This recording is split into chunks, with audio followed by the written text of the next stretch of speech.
안녕하세요. 취업 보게 주는 코디 김태희입니다. 지난 시간에 이 코로나19 상황으로 인해서 변화되고 있는 채용 시장의 많은 이야기들을 들려드렸는데요. 이번 시간에는 그러면 이 상황에서 우리가 실질적으로 해야 할 일은 무엇일지 실질적인 방법론에 대한 이야기들을 들려드릴까 합니다. 그래서 제가 이름을 취업 홈트라고 지어봤는데요. 요즘에 또 외부로 운동을 못 나가다 보니까 많은 분들이 집에서 운동을 하는 홈 트레이닝을 많이 한다고 하죠. 그래서 집에서 혼자서 본인이 할 수 있는 취업에 관련된 트레이닝이라고 해서 취업 홈트라는 이름을 지어봤습니다. 크게 세 가지로 체크를 해볼 텐데요.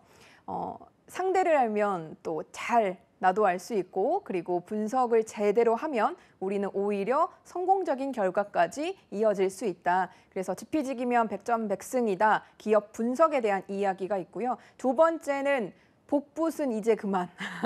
복사하기 붙여넣기의 줄임말이죠. 복붙은 노노 지원서 점검이라는 파트를 하나 마련을 했습니다. 그리고 마지막은 카메라 아이 컨택과 관련된 그리고 동영상 화상 면접에 대한 대비 이야기를 해보도록 하겠습니다. 그럼 이 세 가지에 대한 이야기 지금부터 시작하도록 하겠습니다. 먼저 기업 분석에 관한 이야기인데요. 솔직히 지금까지 이 취업 보게 주는 코디를 통해서도 정말 저뿐만 아니라 많은 컨설턴트 선생님들이 이야기를 했던 부분이긴 합니다. 그럼에도 불구하고 다시 한번 항상 기본을 강조하게 되는 게 저의 입장인 것 같습니다. 그래서 여러분들도 내가 잘 분석이 되어 있는가, 나는 이 분석을 놓치지 않고 잘 했는가 다시 한번 점검한다는 생각으로 들어주시면 좋을 것 같습니다. 이 기업 분석을 통해서 제가 궁극적으로 목표로 하는 것은 최고의 인재보다는 최적의 인재가 되자라는 것을 조금 말씀을 드리고 싶습니다. 이왕이면 제가 핏이라는 단어를 썼었는데 이왕이면 핏되는 인재가 되자. 기업에게 정말 딱 맞아떨어지는 정장처럼 우리는 기업과 맞는 인재가 될 수 있도록 해야 한다. 그래서 그러한 인재가 되기 위해서 첫 번째로 기업 분석을 명확하게 하는 것이 중요하다라는 이야기인데요. 기업 분석을 왜 할까? 적어도 내가 가는 기업이 어떤 기업인지는 좀 알고 가야 하지 않을까라는 궁금증, 이 물음에서 시작을 하는데요. 이 질문을 던졌을 때 알죠. 우리가 그 기업 왜 몰라요? 라고 얘기를 하겠지만 정말 조금 더 딥하게 계속해서 질문을 좀 이어가다 보면 막히게 되는 것이 바로 이 기업에 대한 이야기입니다. 그래서 제가 썼던 단어 중에 기업 공부를 하듯이 나 공부도 하자라는 얘기를 했었는데 여기에서 필요한 부분은 일단 기업 공부에 대한 것을 명확하게 할 필요가 있다라는 거죠. 적어도 내가 정말 짧게는 수년간 혹은 수십 년간 함께할 기업인데 내가 다닐 기업이 과연 어떠한 특성들이 있고 어떠한 스펙들을 갖췄고 어떠한 스타일의 회사인가는 알고 있어야죠. 우리가 친구 알듯이 말이죠. 혹은 나를 알듯이 말이죠. 그래서 이 기업에 대한 분석들을 해주는 것이 필요한데 첫 번째는 취업의 경쟁력을 높일 수 있기 때문에 필요합니다. 적어도 우리는 면접을 봐야 되고 그리고 합격을 해야 되는 취업 준비생의 입장이기 때문에 취업의 경쟁력을 높이기 위해서 기업 분석을 꼭 해주시는 것이 중요합니다. 지금까지 우리는 다양한 분석들을 해왔지만 재작년과 작년에 또 달라진 점, 작년과 또 올해 달라진 점, 계속해서 변화되고 있는 시장 속에서 준비를 좀 하고 있거든요. 그래서 자기소개, 디테일하게는 문항 자체의 스타일도 많이 바뀌었습니다. 예전과 다르게. 그래서 지원서의 항목들이 변하고 있고 면접 질문의 유형들조차도 굉장히 다양하게 바뀌고 있다. 심지어 지금은 우리가 비대면 면접이라는 상황도 함께 접하고 있기 때문에 이 변화되는 상황 속에서 우리는 경쟁력을 높이기 위해서 기업 분석이 중요하다라고 말씀을 드립니다. 그리고 이 분석 내용을 바탕으로 서류는 물론이고 면접까지 채용의 전 과정에서 녹아들 수 있기 때문에 이것들은 배경 지식으로 활용이 되겠죠. 그래서 기업 분석이 필요하다. 두 번째는 기업을 판단하고 우리가 미래 예측이 가능해지기 때문에 필요하다는 얘기를 합니다. 재무제표라는 단어는 제가 그 치포코디에서 기업 분석을 할 때 기업의 채용 정보를 전해드릴 때 꼭 넣었던 항목 중에 하나인데요. 그만큼 재무제표가 다소 어렵게 느껴지긴 하지만 필요한 부분이다라는 말씀을 드렸었습니다. 마찬가지로 이 재무제표를 통해서 기업에 대한 정보 파악이 가능하기 때문에 우리는 이 기업의 앞으로의 사업성 그리고 어느 정도의 투명성, 기업의 다양한 부분들을 분석할 수 있기 때문에 기업 분석의 항목으로 필요하다라는 말씀을 드립니다. 그러면 기업 분석은 어떠한 방식으로 할 수 있을까? 첫 번째는 일단 정말 많은 정보들을 일단 수집을 하셔야 됩니다. 자료들을 끌어모으시는 것이 중요한데요. 사업의 규모부터 기간, 그리고 시장 내 경쟁자는 누구이고 그 경쟁자의 특성은 어떻고 경쟁자와 우리의 차이점, 공통점은 어떠한 부분들이 있는지 그리고 다양한 언론기관에서 내는 평가들은 어떠한지 이러한 기사들을 편중되지 않도록 너무 한쪽에 치우치지 않도록 다양한 정보들을 많이 수집해 두는 것이 일단 필요합니다. 그리고 과거 사례의 과정 및 결과에 대한 내용을 바탕으로 재평가하는 것이 필요한데 어떤 이야기냐 하면 과거에 있었던 이 기업에 대한 사례를 바탕으로 현재 사업과의 연결고리를 본인이 찾아보고 분석하고 그리고 본인의 생각 정리까지 마지막에 두시는 것이 중요하다는 얘기입니다. 그래서 기업과 지금까지 과거에 이런 일을 했었는데 지금은 이러한 쪽으로 사업의 방향을 조금 틀었다. 그러면 왜 그랬을까? 이때 어떤 일이 있었을까? 등등의 이야기들을 분석하고 본인의 생각까지 입혀내는 거죠. 근데 이런 것들이 보이려면 전체적으로 이 사업에 대한 분야 그리고 직무들을 볼 수 있는 눈이 좀 길러져야겠죠. 그리고 좀 넓게 봐주시는 부분들이 필요할 거고요. 세 번째는 과거 사례와 현재 정보를 바탕으로 그려보는 그 다음 단계인 미래 그림입니다. 그래서 1번에서 수집한 정보와 2번에서 우리가 정리하고 분석했던 내용을 바탕으로 본인의 생각이 더해져서 최종 정리를 해두는 것이 기업 분석의 최종 단계라고 보시면 되겠습니다. 그러면 기업 분석에서 특히 아까 어려워했던 단어, 재무제표를 파악하는 데 있어서 이 부분이 왜 필요할까? 어떻게 활용되고 적용이 되었을까? 어떤 사례가 있을까? 제가 몇 가지를 좀 가지고 와봤는데요. 물론 자주 일어나는 일은 아니지만 왕왕 이러한 사례들이 실질적으로 있었기 때문에 우리는 명확하게 재무제표 분석도 해줄 필요가 있다라는 겁니다. 가운데 이야기 먼저 살펴보시면요. 업계 최고의 연봉을 제시하던 A라는 기업이 있었다고 합니다. 그 기업이 업계 최고의 연봉을 제시를 하다 보니까 인기도 굉장히 많았고 많은 친구들이 관심 있게 봤었는데 재무제표를 살펴보던 취업 준비생들이 재무 구조가 조금 이상한데? 갸우뚱이라는 제스처와 함께 양호하지 않다는 것을 좀 알게 되고 지원을 꺼리기 시작하는 분위기가 조성이 돼요. 근데 이것을 나중에 돌아봤더니 결국 이 기업은 구조조정을 이르게 되는 상황이 벌어졌다라는 겁니다. 업계 최고의 연봉을 제시해서 단순히 몰릴 수도 있는 상황이었지만 꼼꼼하게 재무제표를 살펴본 지원자들은 적어도 이러한 상황에 놓이게 되지 않게 되는 약간의 똑똑함을 좀 미리 발휘할 수 있었다. 그래서 예측이 가능한 상황을 미리 대처했다라고 보시면 되고요. 혹은 재정이 좋지 않아서 몇 개월 동안 월급이 지급되지 않는다면 어떨까요? 매년 감소하는 매출의 성과급이 나오기로 원래 되어 있었는데 조건에 있었는데 몇 년째 나오지 않는다면 또 어떨까요? 이러한 상황들이 매번 자주 벌어지지는 않지만 그럼에도 불구하고 우리는 약간의 돌다리를 좀 두드려보는 심정으로 미리 살펴볼 필요가 있겠다라는 겁니다. 그럼 재무제표 어디에서 어떻게 찾아볼 수 있을까? 다시 한번 하나씩 차분하게 제가 점검을 해드릴게요. 여러분들이 메모를 하시고 어디에서 우리가 활용을 할지를 체크해 보시면 되겠습니다. 첫 번째는 우리가 다트라고 하는 전자공시 시스템에서 활용을 해볼 수가 있습니다. 주요 공시 내역들을 일단 기본적으로 파악할 수 있는데요. 여기서 중요한 점은 여러분들이 체크해야 될 상황은 분기 보고서와 분기별로 나오는 분기 보고서와 전체 사업 보고서의 핵심 이것은 결국에 사업의 내용을 파악할 수 있는 부분이기 때문에 여러분들이 적어도 이 부분들은 좀 살펴보시는 게 좋겠다라고 제안을 드립니다. 그리고 재무에 관한 상황에서는 매출액과 영업이익 그리고 당기 순이익 요 세 가지를 파악하는 것이 필요하겠고요. 두 번째는 그냥 포털 사이트의 증권 파트에 들어가면 뉴스 공시 항목에서 종목 분석이 가능합니다. 요거는 조금 더 접근이 쉽게 될 수도 있을 텐데요. 최근 3개년치의 재무제표를 파악할 수 있기 때문에 이 트렌드와 이슈를 좀 한눈에 볼 수 있는 장점이 있는 부분이다라고 보시면 되겠습니다. 그리고 기업 정보 사이트인 캐치라는 곳에서는 기업 분석에서 재무 평가하는 항목들 몇 가지를 좀 살펴볼 수 있는데요.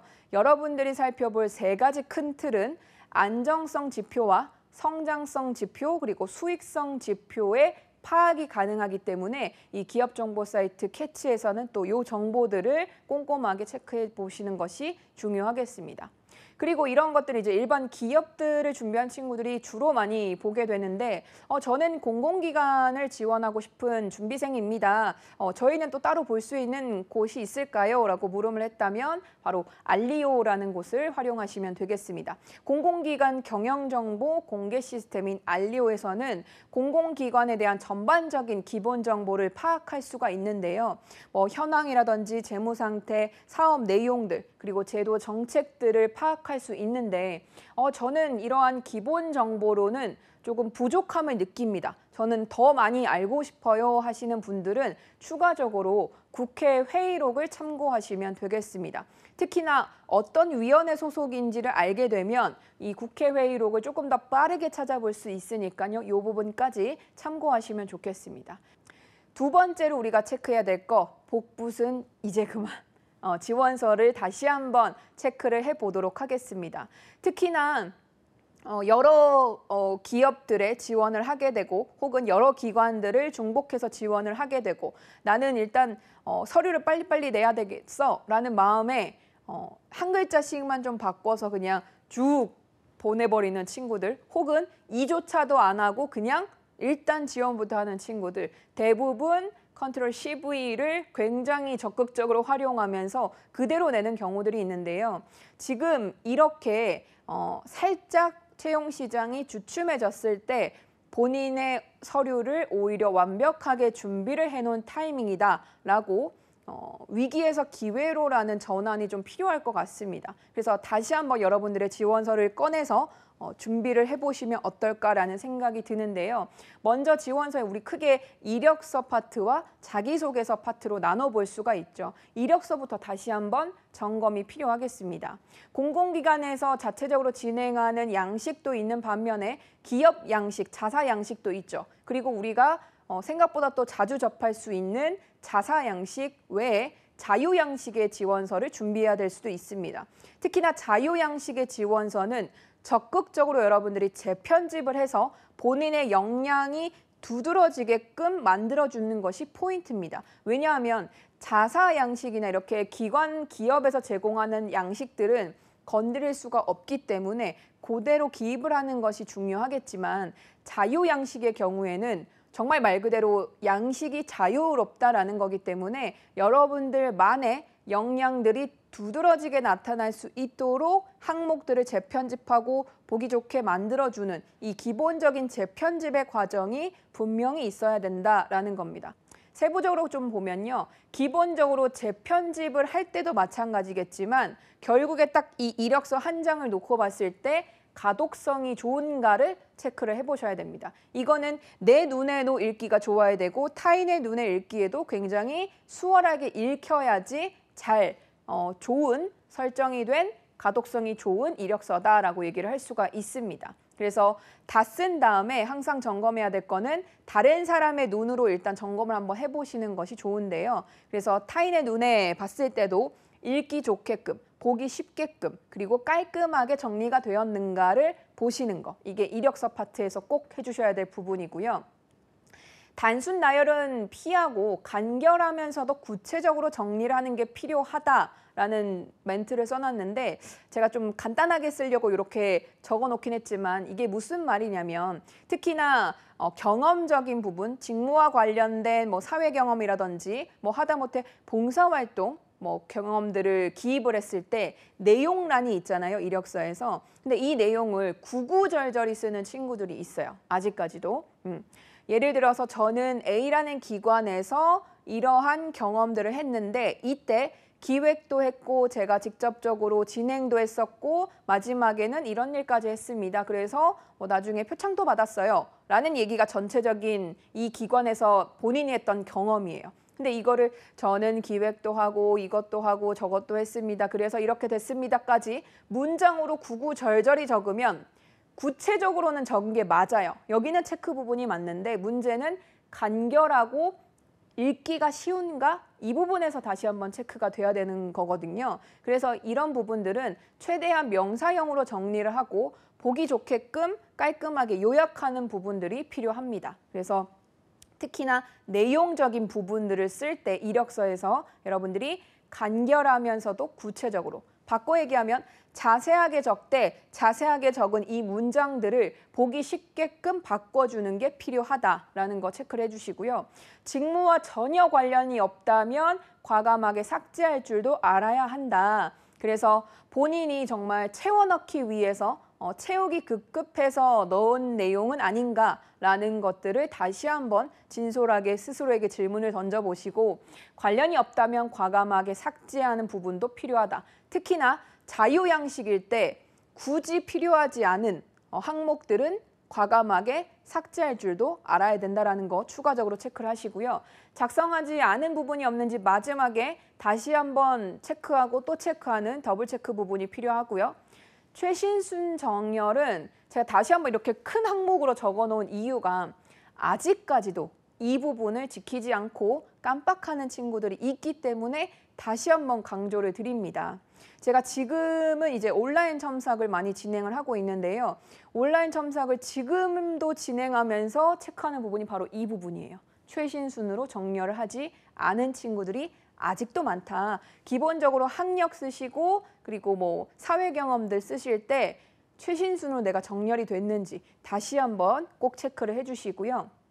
마지막에 이 부분은 약간의 꿀팁이라고 할 수가 있습니다.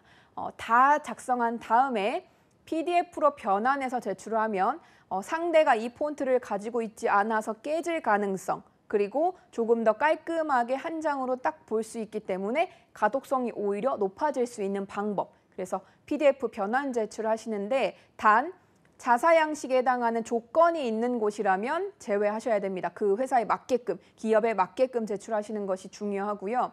그리고 추가적으로 이력서의 파일명을 어떻게 작성했는지 특히나 뭐 메일로 쓰실 때는 내 메일에 네이밍이 어떻게 되어 있는지, 메일 주소가 어떻게 되어 있는지 이런 부분들도 조금 더 디테일하게 체크를 해주시면 좋을 것 같습니다. 그리고 이제 이력서 파트가 끝나면 자기소개서 파트가 있는데요. 자기소개서 파트에서 특히나 컨트롤 C, V가 굉장히 잦아지죠. 다시 한번 점검을 해보도록 하겠습니다.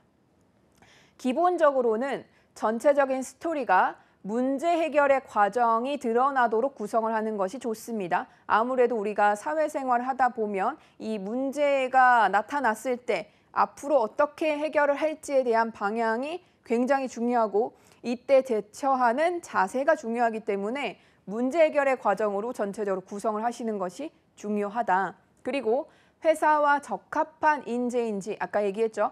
핏되는 인재인지를 어필하기 위해서 역량을 뭐와 연결을 하자? 에피소드와 연결을 해주시는 것이 필요하다. 그리고 지원 동기는 회사와 직무에 맞게끔 당연히 다시 한번 작성을 해주시는 것이 맞아요. 그럼에도 불구하고 복붙은 지원 동기에도 그리고 포부에도 다 연결이 되더라고요. 그래서 꼭 지원 동기와 포부 파트는 다시 한번 기업과 직무에 맞는지 체크를 해주시고요. 특히나 포부는 지원 동기와 연결이 되고 있고 그리고 이 내용들은 앞서 했던 기업 분석을 활용하시면 훨씬 더 도움이 됩니다. 그리고 지금은 많이 알고 있는 부분이긴 하지만 다시 한번 강조를 드리도록 하겠습니다. 두괄식의 두괄식 형식이라고 해서 전체적인 문항이 있지만 그 문항에 해당하는 소제목을 다시 한번 달아보고 이 소제목은 아래의 내용을 전체적으로 대변할 수 있는 제목으로 만들어주시면 됩니다. 그리고 아래에 해당하는 내용들도 두괄식으로 전체적인 구성을 해주시면 조금 더 읽기가 쉽겠다. 아무래도 수십 장, 수백 장, 수천 장의 이력서, 자기소개서, 지원 서류들을 보다 보니까 이러한 방식들이 조금 더 읽기가 편하더라라고 보시면 되겠습니다. 그리고 문장은 최대한 짧고 간결하게 이왕이면 단문이나 중문 위주로 써주시고요. 분량은 전체적으로 맞추는 게 중요한데 이 분량이라 하면 예를 들어 3개의 항목이 나왔어요. 본인의 소개, 성장 과정, 장단점, 지원 동기 이렇게 3개 항목이 나왔다면 이 3개 항목 각 항목에 대한 분량도 동일하게 맞춰주시는 것이 중요하다. 그리고 무조건적으로 길다고 해서 다 좋은 평가가 나오는 건 아닙니다. 그리고 길다고 해서 무조건적으로 다 읽어주는 것도 아니고요. 그래서 본인의 항목당 분량을 맞춰서 본인의 역량들이 잘 드러나게끔 조절해 주는 것도 필요하다. 특히나 이 에피소드 파트가 길어지는 친구들이 분량 조절 좀 실패할 가능성이 많거든요. 바꿔 얘기하면 구구절절히 내가 경험했던 이야기들을 너무 많이 풀어주게 되는 상황이 벌어질 수도 있습니다. 그래서 여기에서 좀 조절을 많이 하시는 것이 좋고요. 마지막으로 다시 한번 글자 수색이라는 프로그램을 활용을 해서 체크를 해주시고 완료하시는 것. 그리고 채용 홈페이지에서 접수하는 기업들이 많이 있죠. 그러한 경우에서는 꼭 내용을 본인이 따로 메모장이라든지 다른 파일들을 활용을 해서 부가적으로 저장을 꼭 시켜두시는 것이 필요합니다. 왜냐하면 제출한 뒤에 그 사이트에 다시 한번 접속해서 볼 수 없을 가능성도 생기거든요. 수정 기간이 지나면 그 내용을 다시 한번 상세하게 볼 수 없고 수험 번호만 확인할 가능성이 생기기 때문에 그렇게 되면 언제 문제가 생기느냐? 바로 면접 때 문제가 생길 가능성이 있습니다. 그래서 면접 때 본인이 어떠한 내용들로 구성을 해서 지원 서류를 냈는지 당연히 기억하고 알고 있어야 되기 때문에 혹시 모르니까 다시 한번 따로 저장하는 것까지 체크를 해주시기 바랍니다. 앞서 제가 기업과 핏되는 역량들을 에피소드와 연결을 해라라는 말씀을 드렸는데 그때 어필할 역량들에 활용하기 좋은 것들입니다. 요거는 고용노동부에서 제공하는 핵심 직무 역량의 평가 모델인데요. 수리 능력, 목표 의식, 대인관계 형성력, 문제 해결 능력, 도전 정신 등등 여기에 나와 있는 역량들을 활용해서 기업과 맞는 역량을 매치해서 에피소드를 넣어주시면 조금 더 수월할 것 같아서 이 역량을 한번 참고해 보십사 가지고 왔습니다. 이 직무 역량은 기본적으로 어느 기업에서나 발휘될 수 있는 역량들을 기본적으로 체크를 해둔 부분이고요. 그 중에서 우리 기업의 우리 직무는 이 역량이 조금 더 두드러지면 좋겠다라고 체크를 하시고 그 역량을 세부적으로 써주시면 되겠습니다. 네, 그리고 우리가 마지막으로 체크해야 될 부분, 그리고 지금 이 비대면 면접 상황이 많이 벌어지다 보니까 가장 또 중요하게 체크해야 될 부분이 아닐까 싶은데요. 동영상과 화상 면접에 대한 대비를 지금부터 여러분들이 연습을 좀 하십사라는 겁니다. 일단 제가 이 사진을 가지고 온 이유는 이것들은 이제 지금 진행하고 있는 비대면 면접에 대한 방식을 보여주고 있는 사진인데요.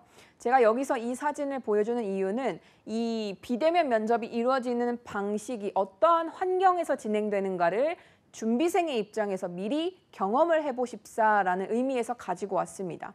특히나 이 아래쪽에 있는 사진을 보시면 기업의 채용 담당자들이 여러 명이 앉아있고 다수가 앉아있고요.